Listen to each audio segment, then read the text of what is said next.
Istambul, 1914. Uma cidade que já foi o centro do mundo. Mesquitas douradas. Bazares lotados. Navios cortando o Bósforo carregados de especiarias, ouro e poder. Por 6 séculos, o Império Otomano foi a maior força do planeta islâmico. Controlava a Anatólia, o Levante, a Mesopotâmia, a Península Arábica, o norte da África. 3 continentes. 25 povos diferentes. Uma só bandeira. Mas em 1914, o Império estava morrendo. Devagar. Dolorosamente. Por dentro. Os europeus tinham um apelido para ele. O homem doente da Europa. Não era metáfora. Era diagnóstico. Nos últimos 100 anos, o Império Otomano tinha perdido a Grécia. Tinha perdido os Balcãs. Tinha perdido o Egito para os ingleses. Tinha perdido a Líbia para os italianos. Cada década trazia uma nova amputação. E enquanto o Império sangrava, as potências europeias circulavam como abutres. A Grã-Bretanha queria o Canal de Suez. Queria as rotas para a Índia. Queria o petróleo que os geólogos começavam a encontrar na Mesopotâmia. A França queria o Levante. Queria influência no Mediterrâneo Oriental. Queria o que os cruzados medievais nunca conseguiram manter. A Rússia queria Constantinopla. Queria o Estreito do Bósforo. Queria uma saída para o Mar Quente. Todos queriam um pedaço. O problema era, o paciente ainda estava vivo. E em Istambul, um grupo de jovens oficiais decidiu que não deixaria o Império morrer sem lutar. Eles se chamavam os Jovens Turcos. E em 1908, tomaram o poder. O sultão foi deposto. O califado enfraquecido. Um novo governo militar assumiu o controle. Na cabeça desses homens havia uma ideia simples e perigosa.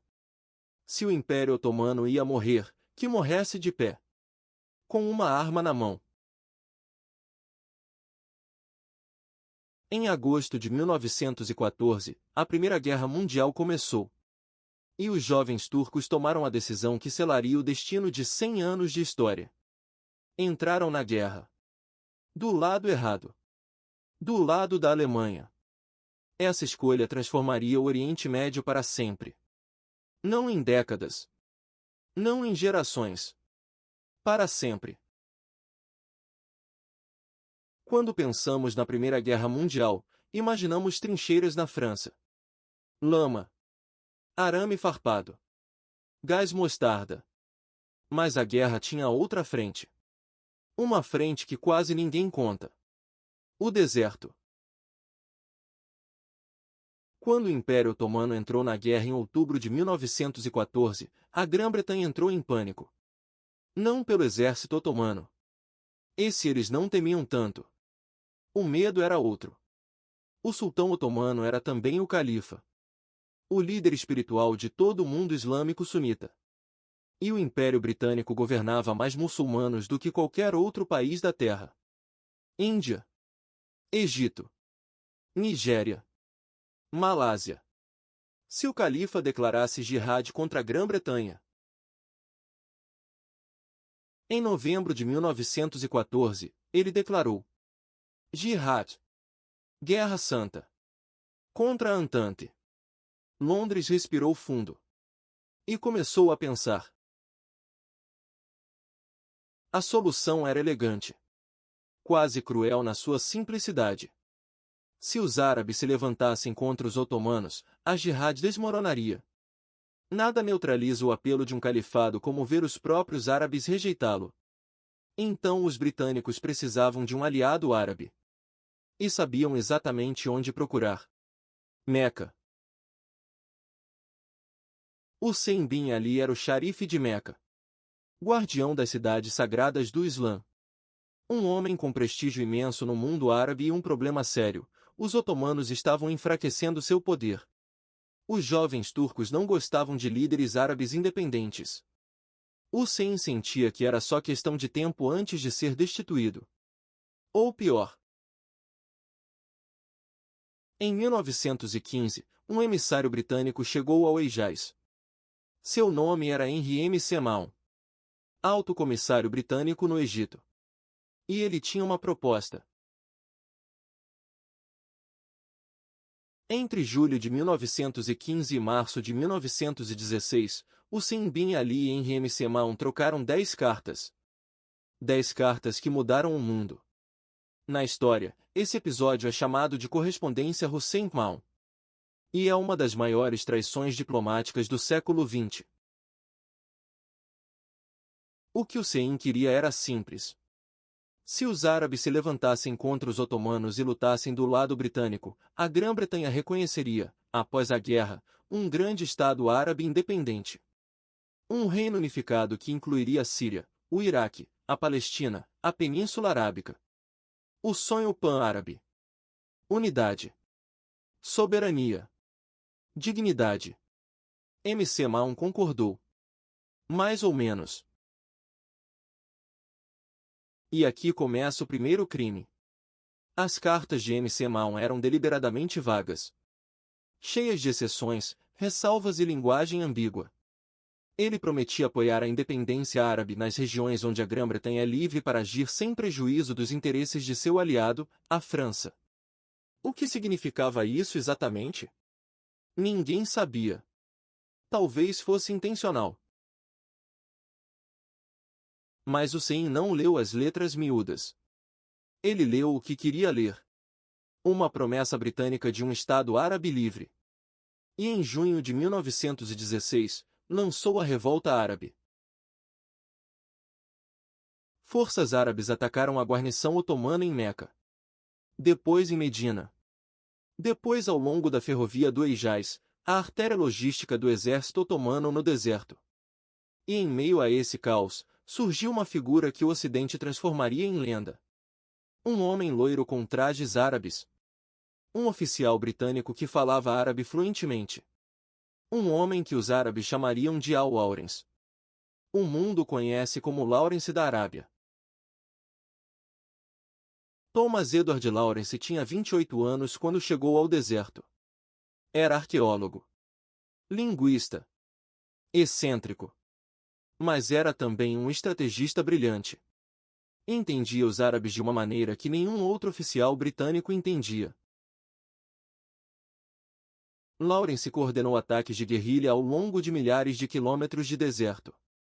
Destruiu pontes. Explodiu trilhos. Desorganizou linhas de abastecimento otomanas. Em julho de 1917, liderou a captura de Aqaba, o porto estratégico no Mar Vermelho.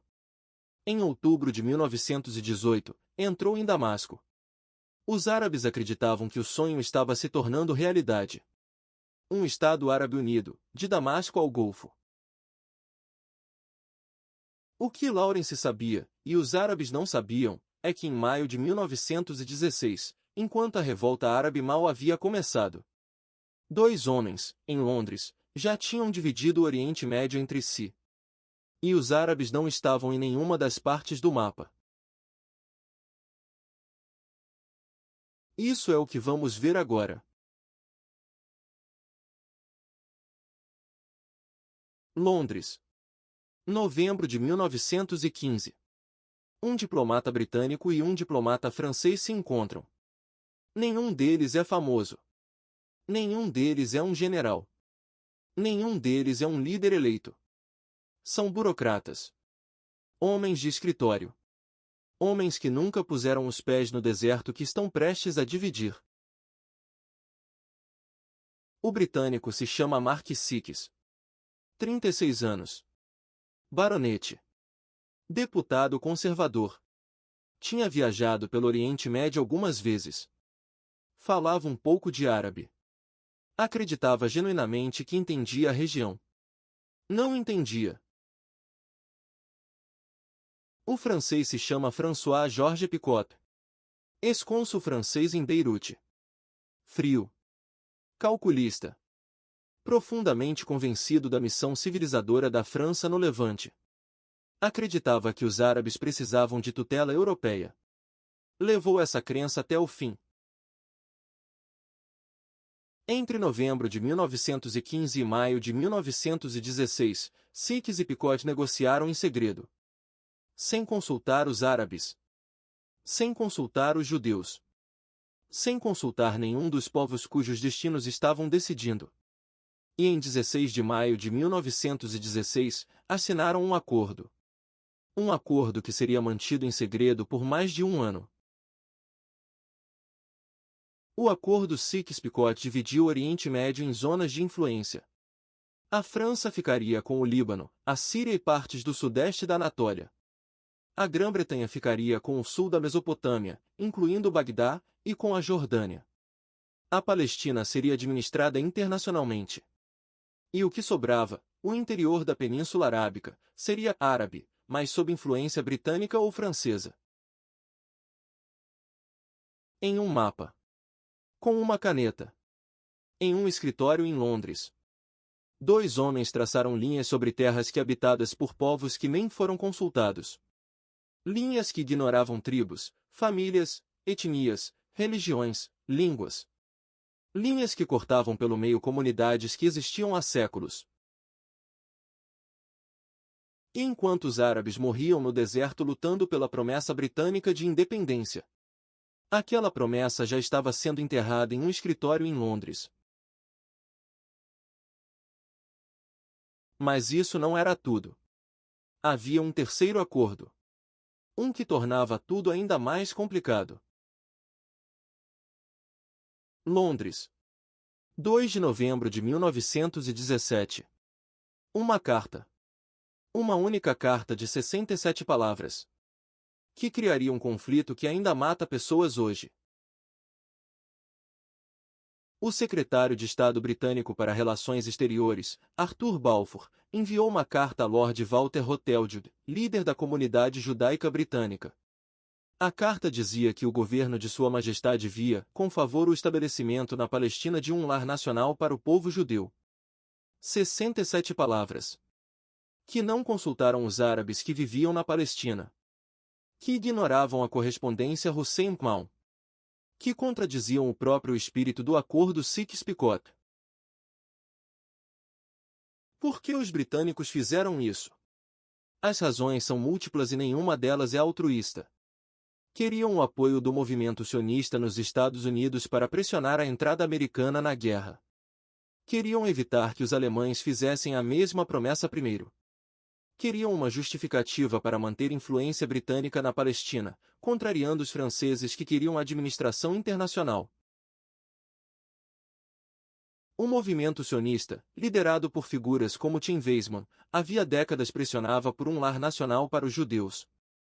A ideia tinha raízes no antissemitismo europeu, nos pogroms russos, na percepção crescente de que os judeus nunca estariam seguros na Europa. Theodor Herzl, o fundador do sionismo moderno, havia escrito em 1896, o problema judaico ainda existe onde quer que judeus vivam em número considerável. A história provaria que ele tinha razão sobre o problema. O que ficou em disputa foi a solução. Em 1917, a Palestina tinha aproximadamente 700 mil habitantes. Cerca de 90% eram árabes, muçulmanos e cristãos. Menos de 10% eram judeus. A Declaração Balfour não mencionava os árabes pelo nome. Dizia apenas que nada deve ser feito que possa prejudicar os direitos civis e religiosos das comunidades não judaicas existentes na Palestina. Comunidades não judaicas. Essa era a maneira britânica de se referir a 90% da população. 3 acordos. 3 promessas contraditórias. Para os árabes, um Estado independente. Para os franceses, o Levante. Para os judeus, um lar nacional na Palestina. Impossível cumprir os 3. E em 1918, quando a guerra terminou e o Império Otomano foi derrotado, alguém teria que pagar o preço. Esse preço ainda está sendo pago. Paris. 1919. A Conferência de Paz. Os vencedores sentados à mesa para dividir o mundo dos perdedores. Wilson com seus 14 pontos falando de autodeterminação dos povos. Clemencial querendo segurança e compensações para a França. Lloyd George equilibrando os interesses britânicos em 3 continentes. E os árabes? O emir Faisal, filho de Hussein, foi à Conferência de Paris. Lawrence da Arábia foi com ele. Como tradutor. Como advogado improvisado. Faisal apresentou o caso árabe. Pediu que as promessas da correspondência Hussein-Ma'mun fossem honradas. Um Estado árabe. Unido. Independente. A sala escutou. Aplaudiu. E não fez nada. Em 1920, na Conferência de San Remo, o destino do Oriente Médio foi selado. O sistema de mandatos da Liga das Nações foi a solução elegante encontrada pelas potências europeias. Não eram colônias. Eram mandatos. A diferença era semântica. Na prática, a Grã-Bretanha e a França assumiam controle total sobre territórios populados por árabes que nunca pediram para ser governados por europeus. E então começou o trabalho de construção. Não de nações. Não de identidades. De linhas em um mapa. A Mesopotâmia, a terra entre os rios Tigre e Eufrates, foi transformada no Iraque. Problema: o Iraque que os britânicos criaram reunia 3 grupos radicalmente diferentes. No norte, os curdos. Sunitas. Com sua própria língua, sua própria identidade, seu próprio sonho de um Estado. No centro, os árabes sunitas. Os que tinham governado a região sob os otomanos. No sul, os árabes xiitas. A maioria da população. Oprimidos por séculos. Ligados religiosamente ao Irã. Os britânicos colocaram os 3 juntos e chamaram de Iraque. E colocaram um rei no poder, Faisal, o mesmo que tinha sido expulso da Síria pelos franceses. Um rei árabe, estrangeiro no próprio país que governava, imposto por uma potência colonial. Essa foi a fundação do Iraque moderno. A Síria e o Líbano foram para a França. Mas os sírios não queriam a França. Em março de 1920, um congresso em Damasco proclamou Faisal rei da Síria Grande, incluindo o Líbano e a Palestina. Independente. Soberana. 4 meses depois, um exército francês destruiu as forças sírias em Mais-Salum. Faisal foi exilado. Damasco foi ocupada. E a França começou a redesenhar o Levante à sua imagem. O Líbano foi criado com um propósito específico. Os franceses tinham laços históricos com os cristãos maronitas do Monte Líbano. A solução foi criar um país desenhado para garantir maioria cristã. Para isso, incluíram cidades e regiões predominantemente muçulmanas. O resultado foi um país com um sistema político construído sobre o pressuposto de que os cristãos seriam sempre a maioria. Em 1943, esse sistema foi cristalizado no Pacto Nacional Libanês. O presidente seria sempre cristão maronita. O primeiro-ministro, muçulmano sunita. O presidente do parlamento, muçulmano xiita. Um equilíbrio frágil. Artificial. Construído sobre dados demográficos que já estavam se tornando obsoletos. E havia ainda a Jordânia. A Transjordânia foi criada para resolver um problema britânico. Abdullah, outro filho de Hussein, estava com um exército marchando para Damasco para vingar a humilhação do irmão expulso pelos franceses. Os britânicos precisavam detê-lo sem confronto. A solução: oferecer-lhe um reino. Um território ao leste do Rio Jordão, sem recursos naturais, sem tradição histórica como entidade política, com fronteiras traçadas no vácuo. Em poucas semanas, Winston Churchill, então secretário de Estado para as colônias, e Lawrence da Arábia traçaram as fronteiras da Jordânia em uma conferência no Cairo. Segundo contas históricas, em um único fim de semana. Esses são os países do Oriente Médio moderno. Não nasceram de revoluções. Não nasceram de movimentos nacionais. Não nasceram da vontade de seus povos. Nasceram de negociações em Londres e Paris. De homens que nunca entenderam as terras que estavam dividindo. E as consequências foram imediatas. Palestina. 1920. Início do mandato britânico. Uma terra onde viviam árabes e judeus lado a lado desde séculos. Não sem tensão. Não sem conflito. Mas lado a lado. Com a Declaração Balfour, a imigração judaica palestina aumentou dramaticamente. Nos anos 1920. Nos anos 1930. Nos anos 1940. Cada onda de antissemitismo na Europa, cada novo pogrom na Rússia, cada decreto nazista na Alemanha, mandava mais judeus para a Palestina. E os árabes palestinos observavam. Com preocupação crescente. Com medo. Com raiva. Os britânicos tentaram equilibrar as duas promessas contraditórias que tinham feito. Ora limitavam a imigração judaica, para acalmar os árabes. Ora abriam as portas, pressionados pelos sionistas. Ora prometiam um Estado árabe, ora recuavam. A cada movimento, perdiam a confiança de ambos os lados. Até que ambos os lados começaram a lutar. Contra os britânicos. E entre si. Os britânicos, exaustos e endividados após a Segunda Guerra Mundial, anunciaram que entregavam o problema à ONU e iam embora. A ONU propôs a partilha da Palestina em 2 estados. Um judeu. Um árabe. Os judeus aceitaram. Os árabes recusaram. Em 14 de maio de 1948, David Ben-Gurion proclamou o Estado de Israel. No dia seguinte, 5 exércitos árabes invadiram Egito, Jordânia, Síria, Iraque, Líbano. E começou a Primeira Guerra Árabe-Israelense. Israel venceu. Não apenas sobreviveu. Expandiu seu território além do que a ONU havia proposto. E 700 mil palestinos foram deslocados. Fugiram. Foram expulsos. Viraram refugiados em campos no Líbano, na Jordânia, em Gaza, na Síria. Os palestinos chamam esse evento de Al-Nakba. A catástrofe. Israel venceu mais uma guerra em 6 dias.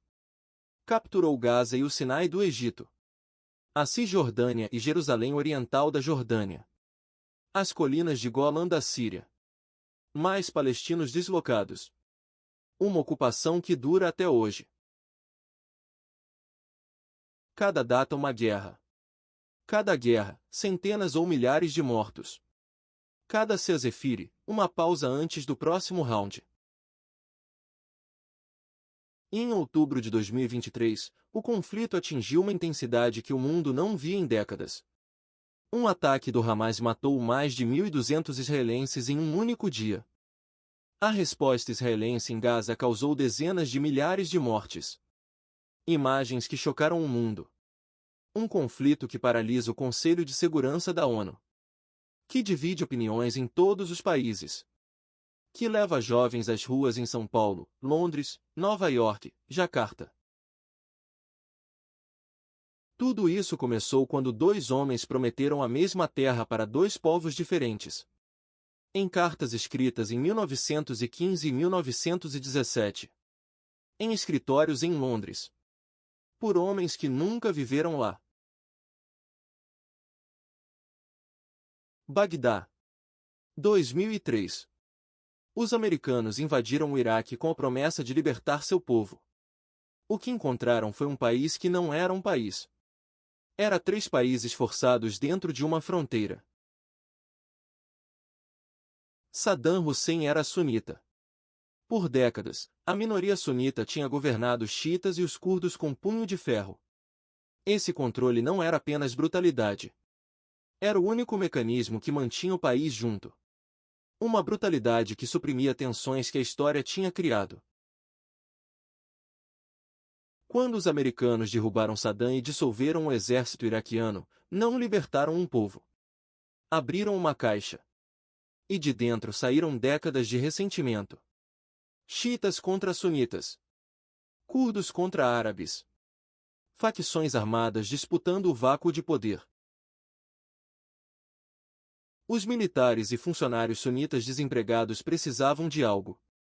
Precisavam de uma causa. De uma identidade. De uma estrutura. E em 2006, uma organização crescia nas sombras. A Al-Qaeda no Iraque. Que se tornaria, alguns anos depois, o Estado Islâmico. O ISIS. Um grupo que se apresentava como o califado que Sikhs e Picot tinham destruído. Que dizia, as fronteiras são falsas. Foram desenhadas por colonialistas. Nós as apagamos. E apagaram. Por um tempo. No auge do ISIS, em 2014, um califado que abrangia partes do Iraque e da Síria governava 8 milhões de pessoas. Capturou Mossul, segunda maior cidade do Iraque. Realizou massacres de yazidis. Cristãos. Xiitas. Destruiu patrimônios arqueológicos de séculos. Até a cidade de Raqqa, na Síria, se tornar capital de um califado na internet. A Síria. Em 2011, o vento da primavera árabe chegou a Damasco. Protestos pacíficos pedindo reformas. O governo de Bashar al-Assad respondeu com força. E a Síria se partiu. O que se seguiu foi uma guerra com mais de 20 facções armadas. Rebeldes moderados apoiados pelos Estados Unidos. Jihadistas apoiados pela Turquia e pelo Catar. Curdos com seu próprio exército. O ISIS. Assad apoiado pela Rússia e pelo Irã. Cada potência regional e global usando a Síria como campo de batalha. 500 mil mortos. Talvez mais. 13 milhões de deslocados. Metade da população síria foi forçada a sair de casa. Cidades antigas destruídas. Alepo, que já foi a maior cidade do Levante, virou escombros. E enquanto isso acontecia, alguém observava da fronteira. Com paciência. Com estratégia. Com um plano que vinha sendo executado desde 1982. Beirute. 1982. Israel invade o Líbano para destruir a OLP, a Organização para a Libertação da Palestina, que havia estabelecido um Estado dentro do Estado no sul do país. O objetivo era cirúrgico. Rápido. Eficiente. O que aconteceu foi o oposto. Israel ficou no Líbano por 18 anos. E nesse vácuo, nasceu algo novo. O Hezbollah. Partido de Deus. Criado com dinheiro iraniano, treinamento iraniano, ideologia iraniana. Mas formado por libaneses xiitas. O grupo que sofria há décadas no Líbano, marginalizado pelo sistema político colonial deixado pelos franceses. O mesmo sistema que reservava poder a cristãos e sunitas enquanto os xiitas eram a maior parte da população sem representação proporcional.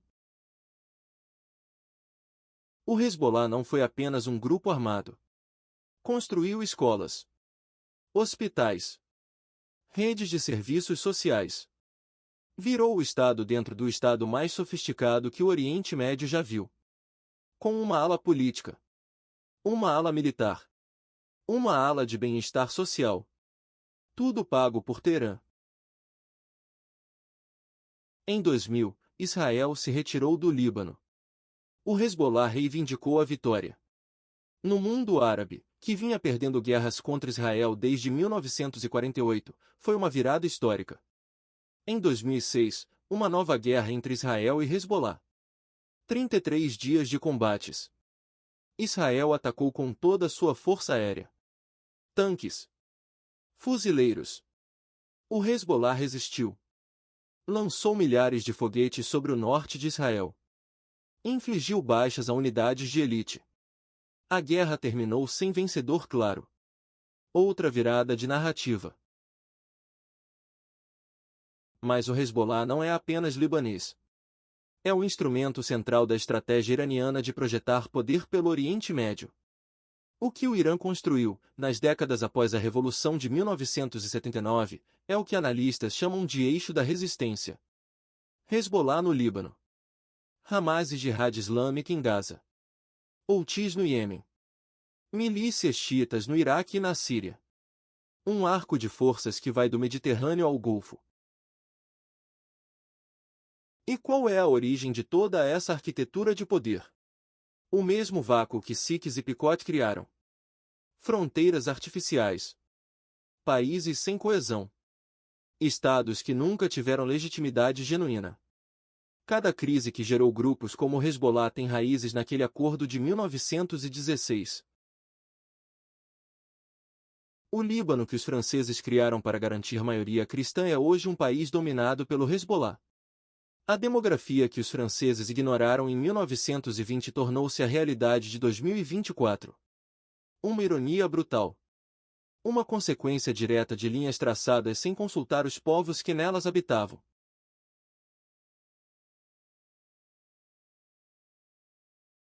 Pare por um momento. E pense.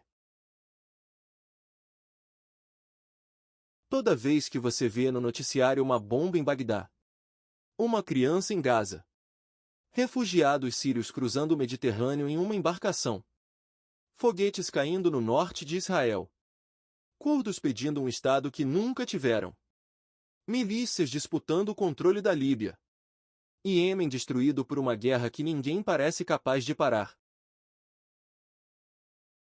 Todas essas imagens têm um endereço, uma origem, um momento preciso. Londres. Maio de 1916. 2 homens. Um mapa. Uma caneta. Mark Sykes e François-Georges Picot. Não foram os únicos responsáveis. Seria simples demais. MC Mahon que fez promessas vazias. Balfour que criou contradições irresolvíveis. Churchill que desenhou a Jordânia em um fim de semana. Wilson que vendeu a autodeterminação como princípio e atraiu como prática. Mas Sykes-Picot se tornou o símbolo de tudo. Porque foi o acordo que os árabes descobriram da pior forma possível. Em novembro de 1917, após a Revolução Russa, os bolcheviques encontraram o acordo nos arquivos tsaristas. E o publicaram. Para envergonhar as potências imperialistas. Para mostrar ao mundo a hipocrisia britânica e francesa. Foi quando Sein percebeu. Foi quando Lawrence percebeu. Que a revolta árabe tinha sido usada. Que as promessas eram fumaça. Que o deserto árabe tinha sido dividido antes mesmo de ser conquistado. O que esses acordos fizeram não foi apenas criar países. Criaram humilhação. E a humilhação tem memória mais longa do que qualquer tratado. Quando o Estado Islâmico apareceu com bulldozers apagando a fronteira entre Síria e Iraque? Quando exibiu aquelas imagens em seus vídeos de propaganda? Estava mandando uma mensagem direta, histórica, calculada. Sykes-Picot acabou. Essa mensagem não foi dirigida ao Ocidente. Foi dirigida a milhões de árabes que carregam aquela humilhação há 100 anos. E funcionou. Recrutou combatentes de 40 países.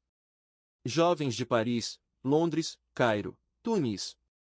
Que chegaram a Raqqa não apenas por fanatismo religioso, mas por raiva. Raiva que tem um endereço histórico. Hoje, os países que Sykes e Picot criaram continuam existindo. Mas vários deles existem apenas no papel. O Iraque nunca resolveu a divisão entre curdos, sunitas e xiitas. A Síria não existe como Estado funcional em grande parte de seu território. O Líbano está em colapso econômico e político permanente. A Palestina ainda não tem um Estado. E o conflito em Gaza, que voltou ao centro do mundo em 2023, é inseparável da Declaração Balfour de 1917. Mark Sykes morreu em 1919, durante a epidemia de gripe espanhola. Com 39 anos. Antes de ver as consequências completas do que havia assinado. François-Georges Picot morreu em 1951. Velho o suficiente para ver Israel nascer. Para ver a Primeira Guerra Árabe-Israelense. Para ver o início da era que seu acordo ajudou a criar. Não há registro de que tenha expressado arrependimento. Lawrence da Arábia, por outro lado, passou o resto da vida carregando a culpa. Sabia que havia enganado os árabes, mesmo involuntariamente. Escreveu Os Sete Pilares da Sabedoria, em parte como confissão. Morreu em 1935, em um acidente de moto. Com 46 anos. Existe uma palavra em árabe. Nakba. Catástrofe. Existe outra. Sykes-Picot. Que se tornou sinônimo de traição colonial. Que é ensinada em escolas de Beirute a Bagdá. Que é pronunciada com a mesma amargura com que se pronuncia uma injustiça que ainda dói. Porque ainda dói. As linhas ainda estão lá. Os refugiados dos campos criados em 1948 ainda existem. 3 gerações nascidas em campos de refugiados. Esperando um retorno que nunca veio. No século XXI, o mundo discute conflitos do Oriente Médio como se fossem complexos, inexplicáveis, produto de ódios antigos e irracionais. E essa narrativa é conveniente. Para quem não quer olhar para as origens. Para quem prefere ver caos onde há causas. Para quem prefere ver fanatismo onde há história. A história é esta. 2 burocratas. Um mapa. Uma caneta. E 100 anos de guerras.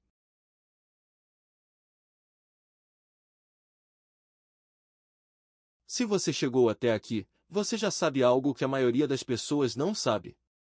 Sabe por que o Oriente Médio é o que é. Sabe quem traçou aquelas linhas.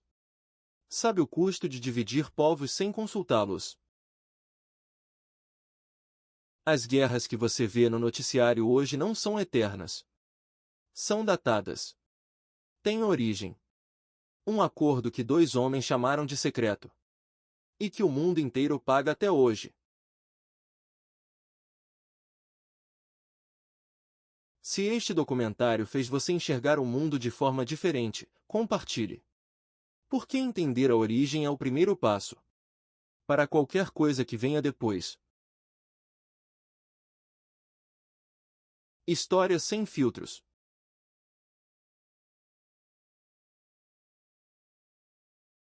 Fim.